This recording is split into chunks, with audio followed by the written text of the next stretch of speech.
장애인 문화복지신문 제271호 제1면 기사입니다. 경기도의회 의정부상담소 이영봉도 의원, 추동 무장애 행복길 조성사업에 관한 민원상담.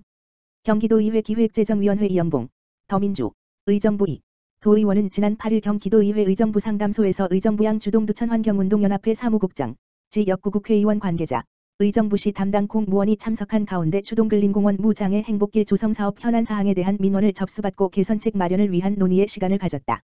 해당 사업은 의정부시 신곡동, 송산동 일원에 소재한 추동근린공원 대규모 산지형 공원을 보행약자 중심의 시민 누구나 장애 없이 자유롭게 걸을 수 있는 전국 최고의 테마형 휴식공간 추동 무장애 행복길 조성 사업을 계획 중에 있다.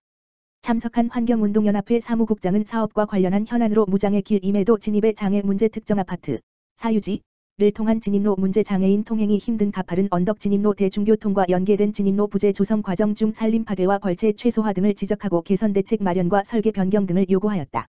이어 지역구 국회의원 관계자는 사업 시행에 따른 타 지역 주민들과의 갈등이나 오해의 소지가 없게 사업 취지에 대해 충분히 설명하고 주민들의 의견이 사업에 최대한 반영될 수 있게 검토해 달라고 말하였다. 이에 의정부시 관계자는 단계별 순차적 수정과 보완을 통해 오해 소지가 없도록 사업 진행 전 권역별로 주민 의견을 수렴하고 장애인분들의 불편사항 검토 등 다수 의견을 고려한 사업 계획안으로 진행하겠다고 말했다. 이영봉 도의원은 현 사업의 3단계 추진 과정 중 한 단계 실시 설계 과정에서 다수의 지역 주민들 의견을 수렴하고 접근 편리성과 진출입 문제 해소에 중점을 두고 보행약자를 위한 경사 및 굴곡진 구간의 세심한 설계 구상을 통해 누구나 자유롭게 이용할 수 있는 공간 마련에 장이 될 수 있도록 사업을 진행해 달라고 당부했다. 또 주민등록 사실조사로 만 3 물결표 쌓인 6세 취약계층 위기아동 17번지명 발굴 긴급의료 등 복지서비스 연계. 경기도가 2020년 하반기 주민등록 사실조사를 하면서 만 3 물결표 쌓인 6세 위기아동 14번지명과 장기 결석 아동 3번지명 등 총 17명을 복지서비스에 연계했다고 15일 밝혔다. 가정 형편이 어려워 제대로 보호나 치료를 받지 못하는 아동들로 도는 긴급의료 주거비 지원과 함께 취약계층 아동 맞춤형 통합서비스 사례 관리를 진행해 필요한 지원을 받도록 할 방침이다.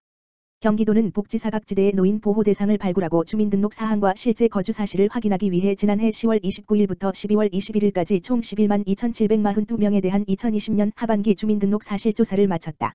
이번 조사는 아동학대 사건으로 위기아동의 조기 발견 중요성이 커지고 있는 상황에서 주민등록 조사와 동시에 아동의 안전 여부도 확인하자는 취지에서 시작된 것으로 아이들의 안전한 성장 환경 조성 차원에서 의미가 있다고 도는 설명했다.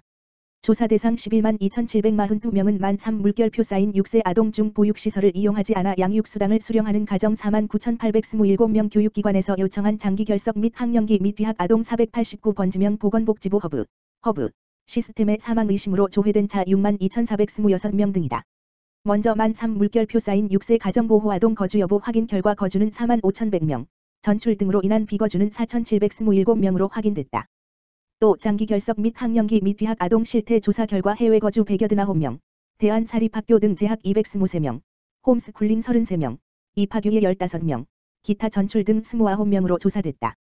사망 의심자는 거주 확인 1,508명, 거주 불명 173명, 사망 6만 745명으로 확인됐다. 도는 이번 사실조사 기간 동안 통리장이 각 세대를 방문해 아동의 실제 거주 여부 확인과 함께 양육 환경, 생활 여건 등을 관찰하고 가정 형편이 취약하거나 특이사항이 발견된 아동의 경우 아동복지 담당자가 2차 확인을 진행해 17명을 찾아냈다.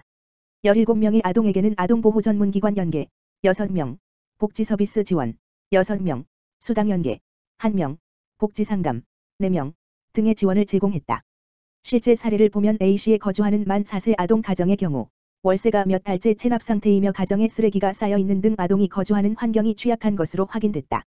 이에 담당 직원과 행복마을관리소 직원들이 함께 가정의 쓰레기를 치워주고 주거 의료급여 지급과 건강예방, 언어치료 서비스를 지원하고 있다. B시의 만 3세 아동 가정은 조사 결과 아동의 발육 과정이 늦어 병원 검사 등을 받아야 하는 상황인데도 코로나19로 검사가 지연되는 등 아동 돌봄에 어려움을 겪고 있어 시에서 언어치료를 지원하고 있다. C시는 등록장애인인 만 3세 아동의 가정이 차상위계층으로 아동 양육에 어려움을 호소하고 있어 긴급지원, 생계비, 주거비, 연료비, 을 했고 우리 아이 심리지원 서비스 등도 검토 중에 있다.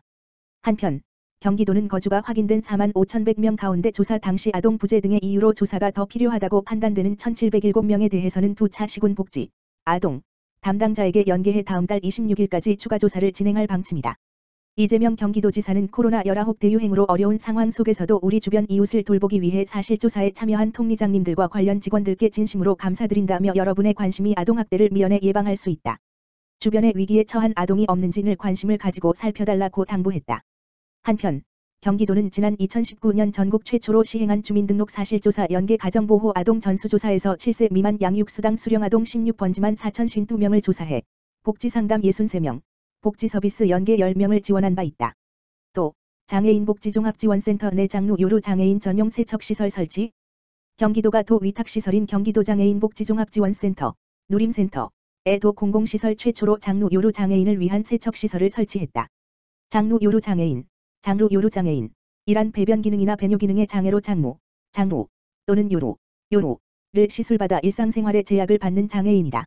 괄약근 같은 조절 기능이 없기 때문에 스문의 시간 수시로 주머니를 비워줘야 하지만 이 주머니를 비우고 세척할 수 있는 별도 시설, 용변기를 갖춘 화장실이 없어 불편을 겪는 경우가 많았다. 이에 도는 소수장애인 배려를 위해 지난해 6월 제정된 경기도 장루 요로 장애인 지원 조례를 근거로 경기도 장애인 복지종합지원센터 1층 로비 남녀 화장실에 전용 세척시설 1개씩을 설치하게 됐다고 설명했다. 세척시설은 센터 운영시간, 평일 오전 9시 물결표 쌓인 오후 6시 중에는 누구나 이용 가능하며 이용 관련 문의사항은 경기도 장애인 복지종합지원센터 지역번호 031-299-5014로 연락하면 된다. 경기도는 지속적인 관심을 통해 소수장애인들의 일상생활 속 불편함 개선을 위한 다양한 지원책을 마련해 나갈 계획이다. 박태희 도의원, 경기도 교통약자의 이동 편의 증진에 관한 조례 일부 개정 조례안 입법 내고, 경기도의회 건설교통위원회 박태희 의원, 더불어민주당, 양주 1, 은 12일, 화, 광역이동지원센터에서 특별교통수단을 운영하여 교통약자들의 광역이동 편의를 증진하고 협의를 통해 도가 시군 이동지원센터를 통합 운영할 수 있도록 하는 것을 주요 골자로 하는 경기도 교통약자의 이동 편의 증진에 관한 조례 일부 개정 조례안을 입법 내고했다. 조례안을 대표 발의한 박 의원은 현재 도내 특별교통수단을 주로 이용하는 교통약자들이 시군, 광역시 도의 이동에 대해서 큰 불편함을 느끼고 있어 시군 간의 이동, 시군 관외의 이동에 있어서는 경기도가 일정 부분 중점이 돼서 운영을 할 필요가 있다며 조례 개정을 통해 교통약자들의 광역이동 편의를 증진시키고 경기도가 시군 이동지원센터의 컨트롤타워가 되어 운영의 효율성이 증가될 것이다 고 조례 개정 취지를 밝혔다.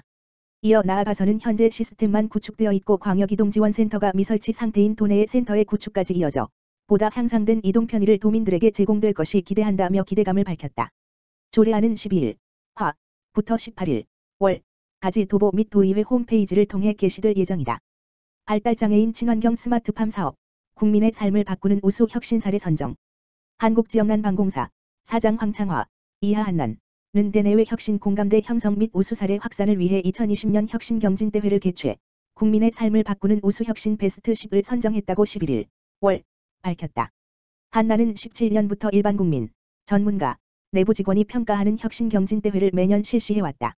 이번 혁신경진대회에서는 사회안전망 회복과 상생, 한국형 뉴딜 정책 관련 과제 등 후보작을 대상으로 국민 투표를 시행한 결과 한난, 여주시, 푸르메재단, SK하이닉스 등 8개 기관이 참여하는 사회적 상생 모델인 친환경 에너지를 활용한 발달장애인 스마트팜 사업이 국민들이 가장 공감하는 최고의 혁신과제, 대상로 선정되었다. 스마트팜 사업은 2023년까지 발달장애인 67명을 고용하는 국내 1호 컨소시엄형 장애인 표준 사업장 별표 사인으로서 신재생 에너지를 활용, 스마트 농장과 지역 주민이 소통하는 복합문화 공간을 제공하는 등 중증장애인에 대한 양질의 일자리 제공과 지역경제 기여 효과 등이 높게 평가되었다. 별표 사인 컨소시엄형 장애인 표준 사업장, 중소기업과 지자체 또는 공공기관이 공동으로 참여하는 장애인 표준 사업장으로 최저임금과 7년간의 고용을 보장.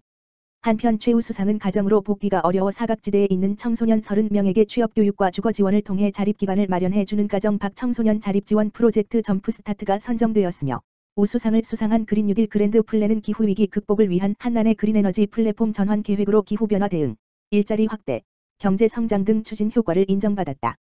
황창화 한난 사장은 국민의 삶을 바꾸는 우수 혁신 베스트 10 선정은 국민이 직접 참여하고 평가해 혁신의 방향을 수립하는 제도로서 의미가 크다며, 한난은 앞으로도 친환경 에너지 공기업으로 국민 곁에서 국민의 삶을 바꾸는 다양한 혁신 성과를 창출하기 위해 노력하겠다고 밝혔다.